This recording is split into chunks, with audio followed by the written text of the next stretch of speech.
FaZe Clan officially announced Methodz will be rounding out the roster ahead of Black Ops 4. Now, regarding Methodz, there were a few other options that were out there. Regarding the outside scene, regarding kind of behind the scenes, essentially, I was hearing a few different names. I was hearing the name of Abizi quite prevalently. Accuracy was a major choice for a long time as well, but I always felt like Methodz should have been their only choice. Granted, he gets added to the roster, makes me very happy. However, I feel like realistically he should have been their only option based off roles, based on a number of different things. Now, I want to talk about roles specifically with Methodz added to this FaZe lineup. Now, everyone's kind of debating right now, what's the meta going to be like?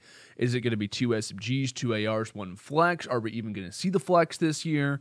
Will it even be 3 SMGs, 1 AR, and then a flex? Like, there's so many little characteristics that we're finding out, of course, as Black Ops 4 decides to be more prevalent as time goes on. But I feel like the roles on this team specifically, right, are going to be pretty much locked down from day one. You're going to have Zuma as the aggro sub. That's not going to change anything. That's going to be one of your main guys, one of your organization guys who's going to be leading the way in that aspect. Now, next, I feel like what would be a great option, people are still saying maybe Replays runs the AR, you see Methodz with the sub. No.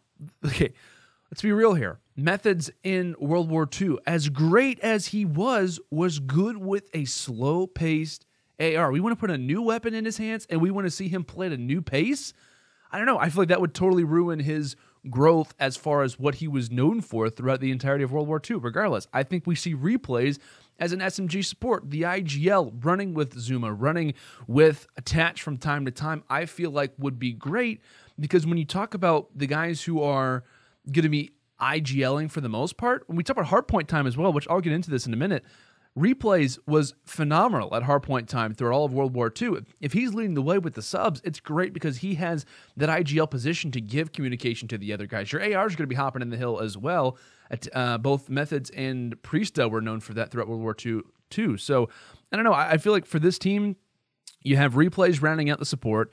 Secondary aggro, a.k.a. the flex role, is going to be Attached. That's what he ran throughout the end of World War II. I feel like he ran that very well, and I think he can run that third sub from time to time. He can also have an AR in his hands. He's just all around a very dominant slayer and puts up consistent numbers, which is exactly what you want to have. Consistency is what's going to keep this team afloat and many teams afloat in BO4. And as far as your ARs, you're going to have the faster AR be Priesta, and then as far as your main AR, the slow one, you're going to have Methodz. I feel like this makes sense, and I feel like no other combination should.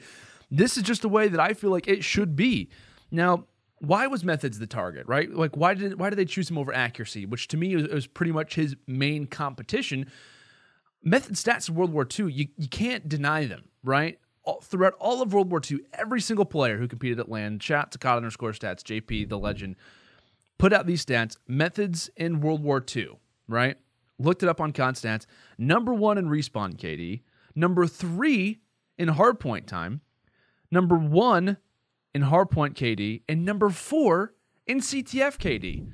This guy knows how to slay. And as far as ARs are concerned, granted, it was a lot easier for them to find eliminations, to find those kills throughout World War II. But I feel like these stats go to show all of those things. And all of these numbers were going on while Methodz was constantly switching from organization to organization, from Next Threat, then to Rise Nation, to Team Caliber, to Optic Gaming. He was still averaging these numbers despite having a few role swaps from time to time. But I feel like one of the major portions of Methodz when it comes down to joining FaZe Clan is the chip on his shoulder, right? One of the last 2 organizations that he was on, the most prevalent ones were Rise Nation and Optic Gaming. This guy has the chip on his shoulder, right? Because Rise Nation drops Methodz. Despite having an MVP for performance, despite winning a championship with this guy, next event comes around, they kick him off for someone who they feel is better. They pick up Slasher.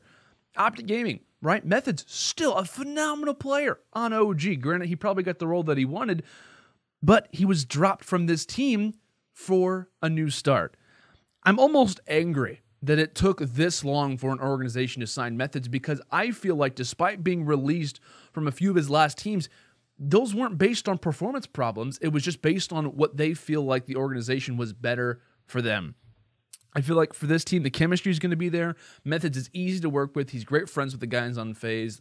Everyone on Twitter constantly sees the back and forth between him and Attach, between him and Zuma primarily. Like I said, as far as hardpoint time, which I actually found this to be a very interesting stat, also on COD Stats, by the way. Hardpoint time, they have 3 players, FaZe Clan, in the top 10 throughout all of World War II. Methodz was number 3, Replay's number 5, Priesthood number 9. It frees up your teammates to slay, and having 2 dominant ARs who are willing to hop on the hill, to have, like I said, Replays who I feel will be the support SMG, is going to guide Zuma, going to guide Attach from time to time in that portion of the map as well. I just feel like this team is going to have a huge advantage when it comes to early game chemistry, and this team's identity remains the same. Many rosters out there are changing their identity by adding new players, by having a new, game types that they're preferred at, like by having new chemistry, by having a number of different things. This FaZe Clan roster just adds one guy, and it brings back the old story of when Methodz was originally on FaZe Clan back in the day, which I think is a phenomenal one. I think he was once called the young Nade Shot from time to time, a guy who was literally developed as the scene has come along, and I can't wait to see this roster in action, because I feel like despite maybe them not adding the core 3 or the power 3 that a lot of these dominant teams are starting to have for Black Ops 4, this team has the chemistry, they know how to work together, and they bring in a fantastic player who I only feel like improves the team.